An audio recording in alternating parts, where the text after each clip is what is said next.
Welcome to Amplify Digest. I'm your host, Lars Schmidt, and this studio may look a little different than the usual Amplify Digest studio.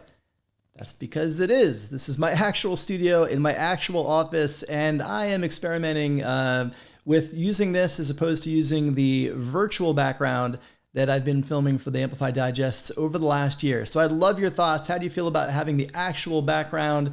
The slides are still where they are, but I felt that this might work a little bit better, but wanted to get your thoughts. So hit me up in the comments. Let me know on LinkedIn what you think about using the actual background versus the virtual background. And with that, let's dig right in.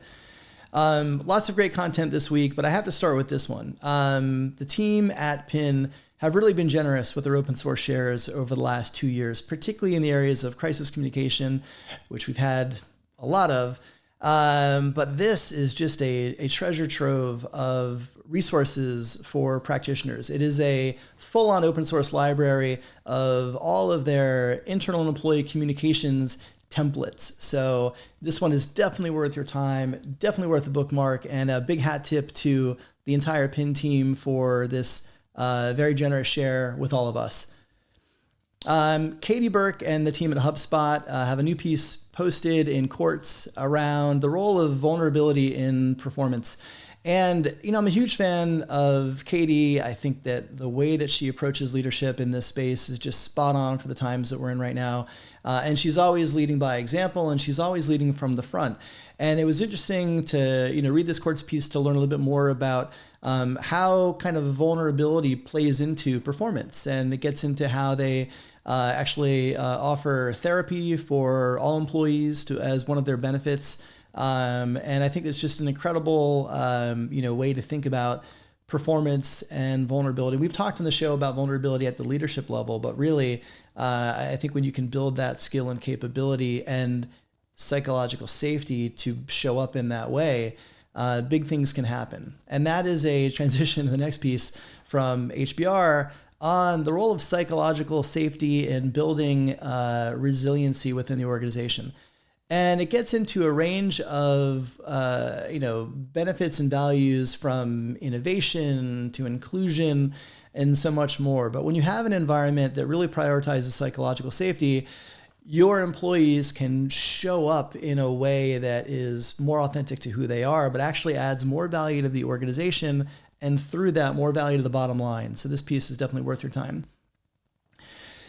So you want to go back to the office.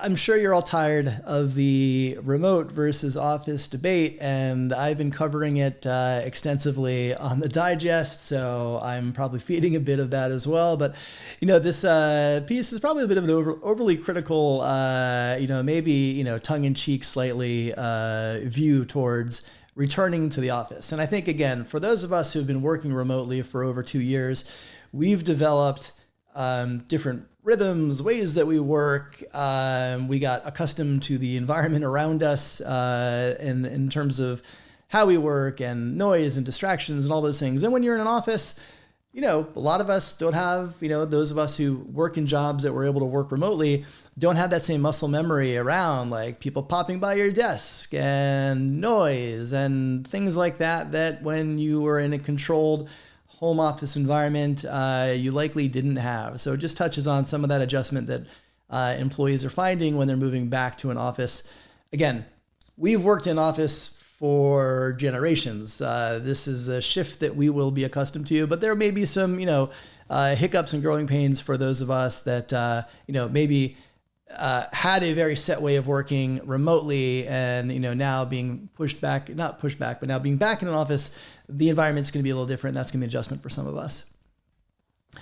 And the last piece I want to share is a really solid article from The Atlantic on empathy. And I want to talk about this for a moment because I think in the field of HR, we talk about empathy a lot. It's become a buzzword that we use and frankly misuse, in my view, quite a bit. And this piece, really gets into and explores some of that, but it also talks about, the fallacy with empathy, the way that it's used is too often, we are talking about empathy in the context of understanding somebody else's perspective and position, but not necessarily doing anything to change that, to support that, to help that. And so this makes the kind of pivot to compassion and really points out that, empathy has to be coupled with action in order to truly be supportive. So that is a wrap for this week. We'll be back next week with more news and updates. In the meantime, take care of yourselves, take care of each other, and do let me know what you think about the actual background. I'd appreciate your thoughts in helping me decide whether I should continue with this or go back to the virtual studio. Thanks, everyone.